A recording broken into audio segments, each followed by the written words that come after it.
welcome back to another episode of the Lonely Liberal Podcast. My name is Nick. I am your host, which I guess you could have deducted by the fact that I'm the one talking to you. How's it going? How you doing? I'm really happy to have you here. We're going to be talking about something pretty interesting. You know, something you probably were thinking about late at night on this Wednesday afternoon. You were probably thinking, my God, what's happening in Cuba?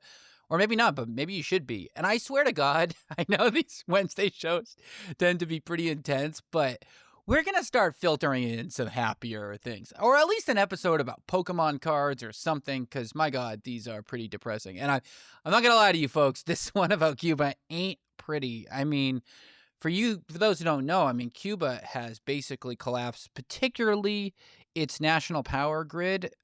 It's been totally cooked, basically. The whole island has gone dark multiple times just in March alone, and blackouts are basically happening across the country any given day. So it's pretty bad. I mean, there's no other way around it. And of course, our favorite, orange man who causes stress around the world has had a big role on this, and the U.S. in general. So we're going to be talking about, is Cuba next? And when I say next, I mean in terms of the Venezuela playbook. I mean, I guess you could say Iran too, but I think it's more similar to Venezuela, not just because it's Latin, but just because of the strategy. So yeah, we're going to talk about what the hell has been going on in Cuba, what the U.S. has been doing, like the history, what we're doing now, and what I think the next few months are going to look like. So it's really interesting, and you're going to learn a lot. I definitely did putting this together. But, oh boy, we got a lot to talk about. So without further ado, let's get... All right, to reiterate what I just said off the top of the show, Cuba is not doing well right now. In fact, they're doing terribly. There's no other way to put it, really. I mean, it's terrible. So, like I said, basically half the country doesn't have power any given day. Basically, they're charging their phones whenever they get some juice, and that's it. The garbage is piling up everywhere. The collection trucks have completely run out of fuel. Food has been rotting because refrigerators aren't powered. Hospitals have had to postpone tens of thousands of surgeries. Literally, the leader of Cuba told people to start cooking with wood. That's where we are right now in Cuba. So when I tell you Cuba is a mess, I'm pretty much underselling it. It's a disaster, and it's a humanitarian crisis. There's no other way to put it. It's a disaster. So you may be wondering, how did we get here? And I'm not going to give you a full Cuba lecture, but I will tell you what you need to know. So the big thing is that Cuba as an island, but especially Cuba, is very, very dependent on oil, right? Cuba produces around 40,000 barrels of oil per day and needs around 110,000 to just function normally, so just to get electricity and stuff, right? And for the last 50 years or so, Venezuela has been supplying a lot of that, around 60,000 barrels a day, right? So you could argue it's Cuba's lifeline, okay? And Mexico has basically been covering the rest, around 44%. So between Mexico and Venezuela, that's Cuba's oil supply in a nutshell, all right? And why oil matters so uniquely for Cuba is that, like I said, its electricity comes from oil-fired plants. This is a little different than a lot of electric grids that you see, not to get too in the weeds, but usually you see coal or natural gas or some types of renewables. But in Cuba, over 90% or oil. So no oil, no lights. Oil is king in Cuba.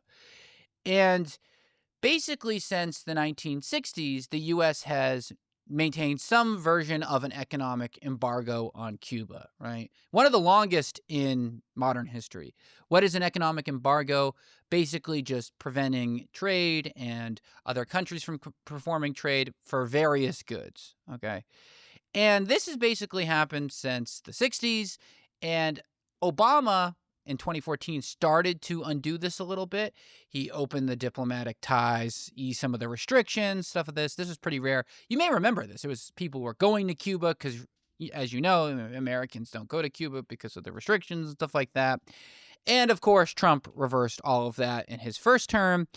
Biden kind of did a half step towards what Obama was doing, and then Trump reversed it again immediately, day one of the second term. So we're back to what it was like, 40 years ago or whatnot. And it's interesting because off the top of the show, I said Cuba is next, and they're following the Venezuela kind of playbook. And what does that mean, right? So in January this year, or January 3rd, I know it feels like a lifetime ago, but it was just a few weeks ago that the Delta Force, right, the U.S. military, captured Nicolas Maduro in Caracas, the leader of Venezuela, right? And like I said, right, remember, Venezuela shipped 60,000 barrels of oil to Cuba a day, right? So that's gone. That's stopped. As soon as Maduro gets snagged, the oil to Cuba stops. Additionally, the U.S. started seizing Venezuelan oil already en route to Cuba. Okay, so not only did they say no more oil, they actually stopped the ones that were currently on the way. And it's not surprising because Cuba and Venezuela are very close. During the operation in Venezuela, the capturing of Nicolas Maduro, 32 Cuban nationals died. They've been buddies. If you talk to Marco Rubio, they'd say it's intelligence and military support. He's not wrong, but this is kind of the arrangement. They have this oil intelligence kind of deal going on. So it's not surprising that actions in Venezuela affected Cuba. All right. So after this, in late January, actually January 29th, Trump then signs an executive order, and in that executive order, he declares Cuba, and this is the quote, an unusual and extraordinary threat. What does that mean? Well, what it did is it said that any country that sells or provides oil to Cuba will get a tariff from the United States, right? So that's a secondary sanction. So you're not just sanctioning Cuba, you're sanctioning people who do business with Cuba, okay? And like I said off the jump, once Venezuela went, that was already a huge chunk of it. So Mexico was the next, and they had to halt shipments. So they halted shipments in February because they didn't want to get the tariffs, right? So bam, 90% of Cuba's oil imports gone. It's over. And additionally, since then, the Coast Guard has intercepted, I think it's at least 7 tankers, over 240 sanctions imposed since January.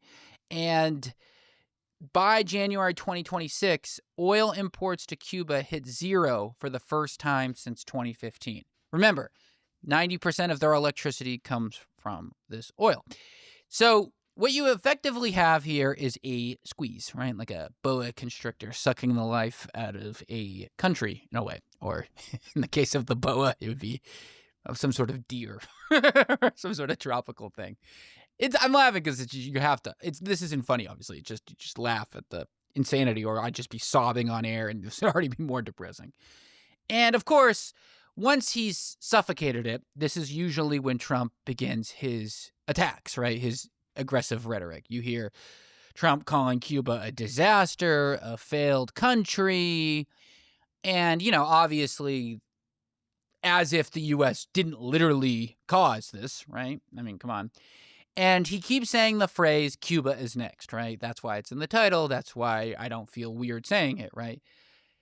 He said something. He said, I think I could do anything I want with Cuba is a word.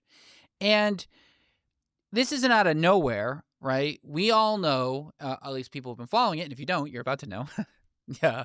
Marco Rubio, our Secretary of State, he has a bone to pick with Cuba. His family fled Cuba. He has a very deep personal history with really disliking Cuban politics, right? And this is like a real pet project for him that he's been trying to do forever. And now, as Secretary of State, obviously, he has a very unique opportunity to be able to do this. And remember, Cuba has 11 million people. So this guy's pet project is affecting 11 million people, right? And since this has been happening over the last few months, it's been reported that secret negotiations have been underway, led by Rubio, trying to, manage a transition out of the current Cuban leadership. it's interesting because this is all happening while obviously there's this war in Iran, and it hasn't gone past me that it's been very weird that the Secretary of State, which of course is a key role, if not the key role in international affairs for the US, has been very quiet about Iran, and it's because he's been doing this, right? And I just said this just a second ago, but remember, Cuba is millions and millions of people, right? 11 millions of people. And, to really emphasize the tragedy that's happening there, like I said, you've got tens of thousands of surgeries postponed because you have no electricity to run hospitals. You don't have water pumps. You don't have schools. You have people like colleges I was reading are acting as prisons in a way. They've suspended jet fuel for international flights because they have no fuel for it. There are protests happening all around. The GDP, just in 2026 alone, the GDP, by the way, the economic production, has shrunk 7.2%, following a 5% contraction in 2025, so 15% since 2020. And you have the UN Secretary General saying Cuba will collapse if its oil needs aren't met, right? So once again, you have this framing question in a way, like how the Trump administration frames things and how things are actually affecting real people on the ground, right? You have this stated goal of democracy, human rights, freedom for the Cuban people, but the actual mechanism is starving them, right? Starving them of electricity, of water, of food, and medicine until their government collapses. And I'm not trying to say that Cuba is this nirvana, this paradise, just the way I wasn't saying that about Venezuela, and just the way, of course, I wasn't saying that about Iran. But hospitals can't operate because of American policy, not because of their shitty leaders. And that matters, right? And of course, the Democrats are trying to pass a law, and why I say of course, and why I say the word trying, because I'm highly suspicious this law will pass, called the Preventing Unconstitutional War in Cuba Act, which was just proposed March 27th. And obviously, it's like all these war powers acts, military action can't happen without congressional approval. Now, this is a little earlier than normal. Usually in this day and age, you see them bomb them and then do this. That's what happened in Venezuela and Iran. I actually don't know if they got the Greenland one signed. I'm curious. I know they had one. I actually don't think they did. And let's talk timelines before we close it. So there's a lot of thoughts about when will this happen? Is it going to happen now? What are we talking about here? And Trump has been pretty clear. He keeps saying that Cuba will happen after Iran.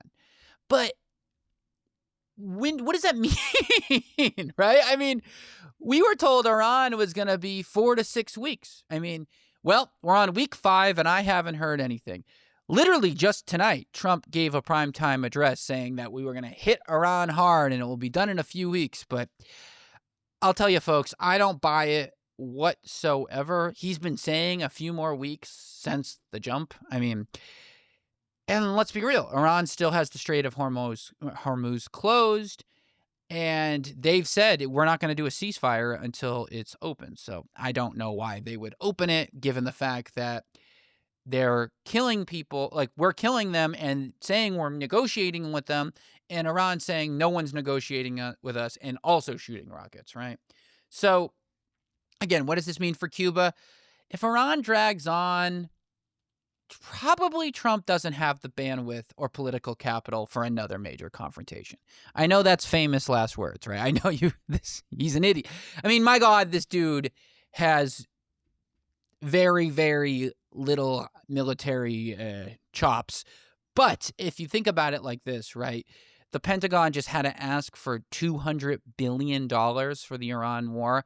And I'm certain that it'll end up being more than that in the long run. I mean, if you look at the cost of war, these things go crazy high. I mean, they've already spent probably like $20 billion, and it's been a few months. Imagine if this goes till the end of the summer even. We'll see. So I don't think that any major military thing will happen while the Iranians thing is going on. The Iranian war, I don't want to downplay it. But that being said, Cuba may not need a military confrontation, right? I mean, the blockade they have is doing the work that they want. They've shrunk the GDP. They've shrunk the electricity grid. The government is telling people to cook with wood. That's never a good sign. That's usually not something that someone says when they're about to keep power for a very long time, right? You have these secret negotiations. You have, Ted Cruz saying, my God, changes are on the horizon. The clock is ticking, all right? And I don't think this is going to necessarily need the big wave of military attacks or whatnot that we've seen in Iran. I think this is going to be a much more, social and cultural thing. Especially, and this is kind of a wild card event, but something that totally could happen, is there could be a mass migration event, okay? Hundreds of thousands of Cubans have already left the country since 2022. And that has basically been a big part of why their economy has shrunk so much. So if there's some weird policy like they used to have, let them into Florida. I mean, Florida's only 90 miles away. They could just let them all in and crush the country that way. So that might bypass the whole Iran thing totally. So I think that could happen as well. So I think my prediction is that I don't think the Cuban regime will probably make it till the end of the year unless something wild changes. I think that whether it's a huge economic plan, it's some weird military thing, or some cultural mass migration, I think these problems in Cuba are going to escalate. And unfortunately, I don't see this going well in the near term. And I do think if the regime does change, right, if the Cuban government does collapse, you'll see the same response you did with Venezuela to Iran in some ways, where a lot of Cuban nationals will be happy because, of course, the Cuban government is bad. But in the long run, what does it actually look like? Who's going to actually build this country? Who's going to actually run this country? Because oftentimes, basically always, when this happens, we see a power vacuum and things end up worse than they were to start. And that's our show, folks. Thank you so much for listening today. If you made it this far, you are a trooper, and I love you. I really do. Give us a review. My God, you people on Apple Podcasts. There's thousands of people who listen, and none of you will give it a review. Not even a bad review, just nothing. So go review it. Help me out. No, I'm just joking. But I do appreciate anyone who does do that. We'll be back on Sunday with Rick to talk the news per usual. We got already a lot to talk about. My God, the Supreme Court hearing about the birthright case. Drama in D.C. again, folks. Shocker, we got drama. And we'll talk about it on Sunday. Until then, take it easy, man. Keep it together. You got it. We got it. We're shaking it up. We're doing it. We're living here. All right. I'll talk to you later. Bye.